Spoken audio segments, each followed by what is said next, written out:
യൂദായുടെ ലേഖനം ഒരു പഠനം. Part number 11.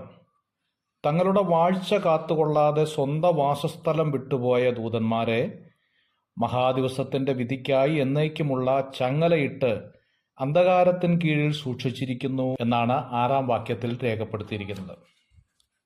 അധികാര മത്സരത്താൽ ദൈവശിക്ഷ ഏറ്റുവാങ്ങിയ ദൂതന്മാർ മറ്റൊരു വിപത്തും കാത്ത് ഇപ്പോൾ അന്ധകാരത്തിൻ കീഴിൽ അഥവാ അന്ധതമസിന്റെ ചങ്ങലയിൽ കഴിയുന്നു എന്നതാണ്.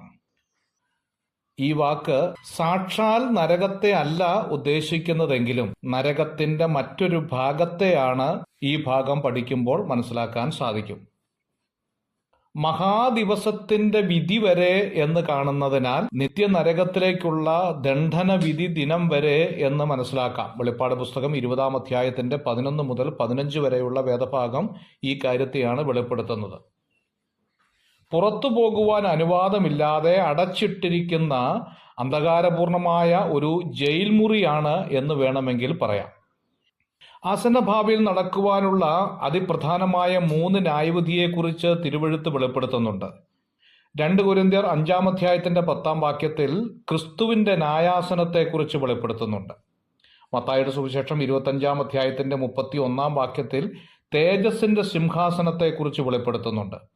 വെളിപ്പാട് പുസ്തകം 20-ാം അധ്യായത്തിന്റെ 11 മുതലുള്ളതായ വേദഭാഗത്തിൽ വെള്ള സിംഹാസനത്തെ ന്യായവിധിയെക്കുറിച്ചും വെളിപ്പെടുത്തുന്നുണ്ട്. ഇങ്ങനെ 3 പ്രധാനപ്പെട്ട ന്യായവിധിയാണ് ഭാവിയിൽ നടക്കാൻ പോകുന്നത് എന്ന് തിരുവെഴുത്ത് വെളിപ്പെടുത്തുന്നു.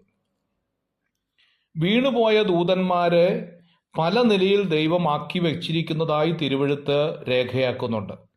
ഒരു വിഭാഗം ആകാശമണ്ഡലത്തെ കേന്ദ്രമാക്കി സ്വതന്ത്രമായി പ്രവർത്തിക്കുന്നു എന്ന് ചിന്തിക്കുന്നതിൽ തെറ്റില്ല. മറ്റൊരു വിഭാഗം അഗാധ കൂപത്തിലും മറ്റൊരു ഗണം യൂഫ്രട്ടീസ് നദീതീരത്തും ബന്ധിതരായി കഴിയുന്നു എന്ന് വെളിപ്പാട് പുസ്തകം 9-ാം അധ്യായത്തിന്റെ 1 മുതൽ 2 വരെയുള്ള വേദഭാഗവും വെളിപ്പാട് പുസ്തകത്തിന്റെ 9 മുതൽ 14-15 വേദഭാഗങ്ങളും വായിക്കുമ്പോൾ മനസ്സിലാക്കാൻ സാധിക്കുന്നുണ്ട്. അധോലോകത്തിൽ കഴിയുന്ന ആത്മാക്കളുടെ വാസസ്ഥലങ്ങളെ വിവിധ പേരുകളിലാണ് തിരുവെഴുത്തിൽ അറിയപ്പെടുന്നത്. സാധാരണ പഴയ നിയമത്തിൽ കാണുന്ന ഒരു പദമാണ് പാതാളം എന്നത്. യോബിന്റെ പുസ്തകം 17-ാം അധ്യായത്തിന്റെ 13-ാമത്തെ വാക്യം, 9-ാം സങ്കീർത്തനം 17-ാം വാക്യം.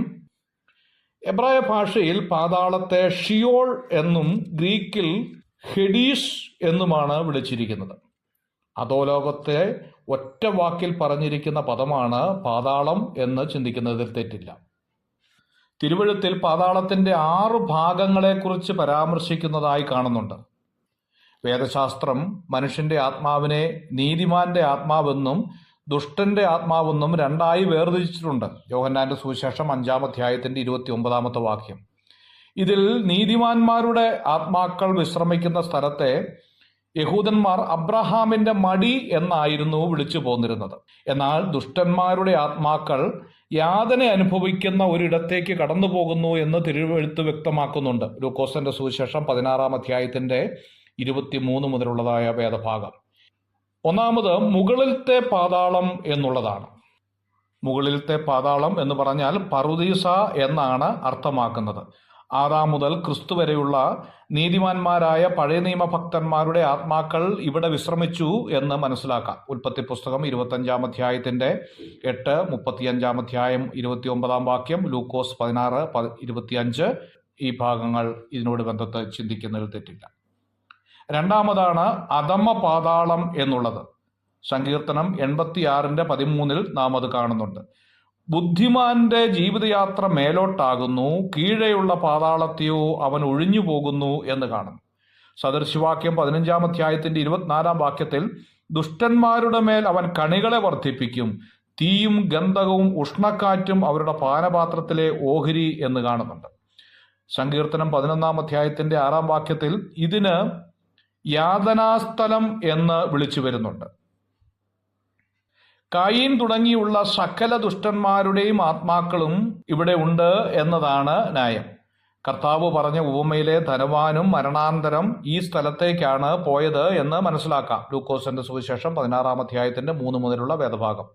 വെള്ളസിംഹാസന ന്യായവിധി ദിനം വരെ ആർക്കും ഇവിടെ നിന്നും മോചനം ലഭിക്കുകയില്ല എന്നുള്ളതാണ്.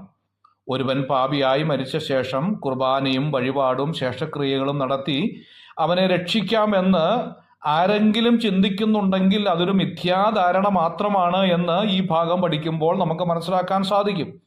ലാസറിന്റെയും ധനവാന്റെയും കഥയിൽ യേശു ഇത് വ്യക്തമാക്കിയിട്ടുണ്ട്. ശരീരം വിട്ട ധനവാന്റെ 2 അപേക്ഷകളും സ്വർഗം തള്ളിക്കളഞ്ഞതായി കാണുന്നുണ്ട്. സുബോധമുള്ളവർ ഈ സത്യം ഓർത്തിരിക്കട്ടെ എന്നാണ് കർത്താവ് ആഗ്രഹിക്കുന്നത്. അടുത്ത ഭാഗം അടുത്ത ക്ലാസ്സിൽ ചിന്തിക്കാം. God bless you.